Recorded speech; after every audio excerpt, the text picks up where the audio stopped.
Assalamualaikum warahmatullahi wabarakatuh. Perkenalkan, saya Afifah Humairah Yasmin dari kelas PID dengan jurusan Psikologi Islam. Kali ini saya akan menjelaskan tentang salah satu dari ragam emosi, yaitu mengenal depresi. Apa itu depresi?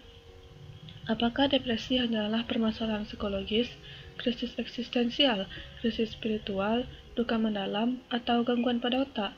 Semua itu bisa jadi benar, bisa juga tidak. Ada banyak perbedaan pendapat ilmuwan mengenai klasifikasi depresi. Depresi adalah sebuah penyakit yang nyata. Secara sederhana, depresi adalah kekacauan terkait aspek biopsikososial, aspek biologis, aspek psikologis, aspek sosial, dan aspek spiritual. Faktor-faktor yang mempengaruhi depresi. Ada banyak faktor yang mempengaruhi kondisi depresi ini, termasuk genetis, biologis, dan kimiawi otak, serta kejadian dalam hidup seperti trauma, kehilangan orang yang disayangi, relasi yang sulit, pengalaman di usia dini, atau situasi penyebab stres lainnya. Depresi dapat menyerang usia berapa saja, tapi pada umumnya masa remaja, awal 20-an atau awal 30-an.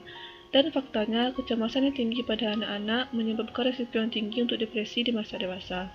Depresi dapat diikuti oleh penyakit medis serius lainnya, seperti kanker, diabetes, penyakit jantung, dan Parkinson.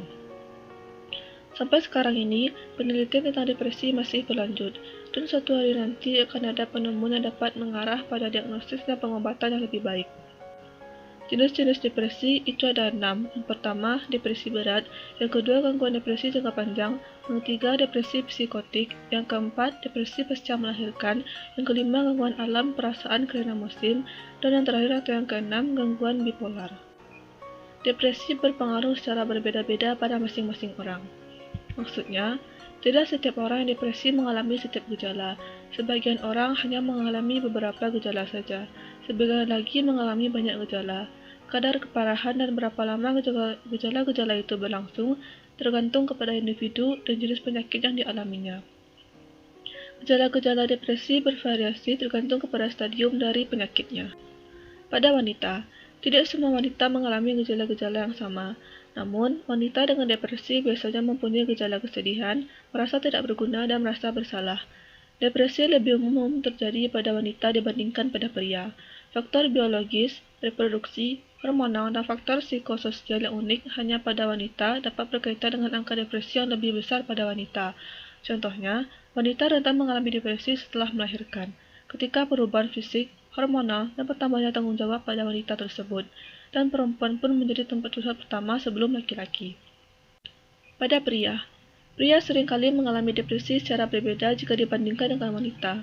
Pria lebih cenderung merasa sangat lelah, mudah tersinggung, kehilangan minat, dan insomnia. Pria mungkin beralih kepada alkohol dan narkoba ketika mereka depresi. Mereka akan frustasi, bahkan sampai melecehkan orang-orang di sekitarnya. Sejumlah pria menyibukkan diri pada pekerjaan mereka dan menolak untuk berbicara mengenai depresi ke orang-orang terdekat mereka, atau mungkin mereka menjadi ceroboh. Dan walaupun wanita lebih rentan depresi, tetapi pria sering melakukan bunuh diri. Kenapa hal itu bisa terjadi?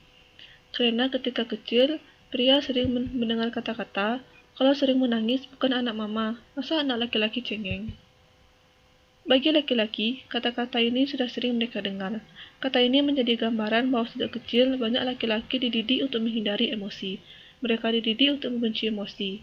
Emosi dijadikan sebagai sesuatu yang memalukan dan menunjukkan kelemahan. Emosi hanya dilakukan oleh perempuan dan menangis hanya dilakukan oleh orang yang lemah. Karena sejatinya, lelaki juga berhak menunjukkan sisi kemanusiaannya, yaitu memiliki kerapuhan dan jujur terhadap emosinya. Pada anak-anak, seorang anak yang depresi mungkin pura-pura sakit, menolak untuk pergi ke sekolah, tidak mau berpisah dengan orang tua, atau khawatir yang berlebihan jika orang tua meninggal dunia. Kadang sulit menentukan seorang anak berada di fase yang tumbuh atau berada dalam depresi klinis. Biarkan anak tumbuh dan berkembang sesuai dengan kemampuannya seperti air yang mengalir. Jangan terlalu mengekang anak, jangan sampai dan jangan biarkan anak hidup dalam kecemasan. Maka, awal baik bagi anak-anak untuk dapat tumbuh tanpa adanya depresi dan kecemasan yang mendalam. Pada remaja, usia remaja merupakan usia yang sulit.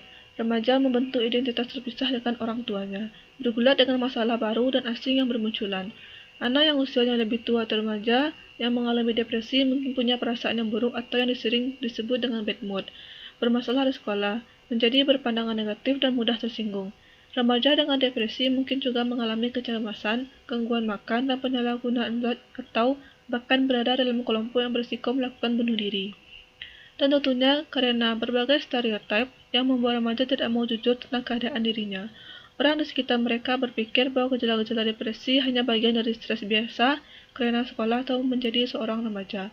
Dan sejumlah remaja khawatir apa yang orang lain pikirkan jika mereka mencari bantuan kesehatan jiwa. Selanjutnya, orang yang usianya lebih tua. Mengalami depresi bukanlah bagian yang wajar dari orang dewasa yang usianya menua, sebab sebagian besar dari mereka sudah puas dengan hidupnya, dan mungkin mereka punya berbagai penyakit atau kesukaran yang sifatnya fisik. Namun, depresi pada orang dewasa sulit untuk dikenali sebabnya, karena mungkin kelihatan berbeda dari usia yang lebih muda.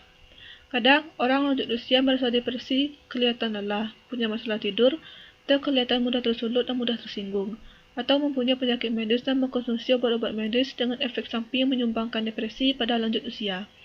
Sebagian orang lanjut usia mungkin mengalami apa yang diistilahkan dokter dengan depresi vaskuler atau depresi arteriosklerotis. Depresi tentunya dapat disembuhkan dengan cara seperti tes dan diagnosis, mengonsumsi obat medis, terapi bicara atau psikoterapi, terapi berbasis komputer atau internet, dan terapi kejut listrik atau terapi stimulasi otak lainnya. Dan tentunya itu dilakukan oleh ahli-ahli seperti psikoterapi, psikiater, dan psikolog. Sekian dari saya mohon maaf jika ada kesalahan. Terima kasih dan Assalamualaikum warahmatullahi wabarakatuh.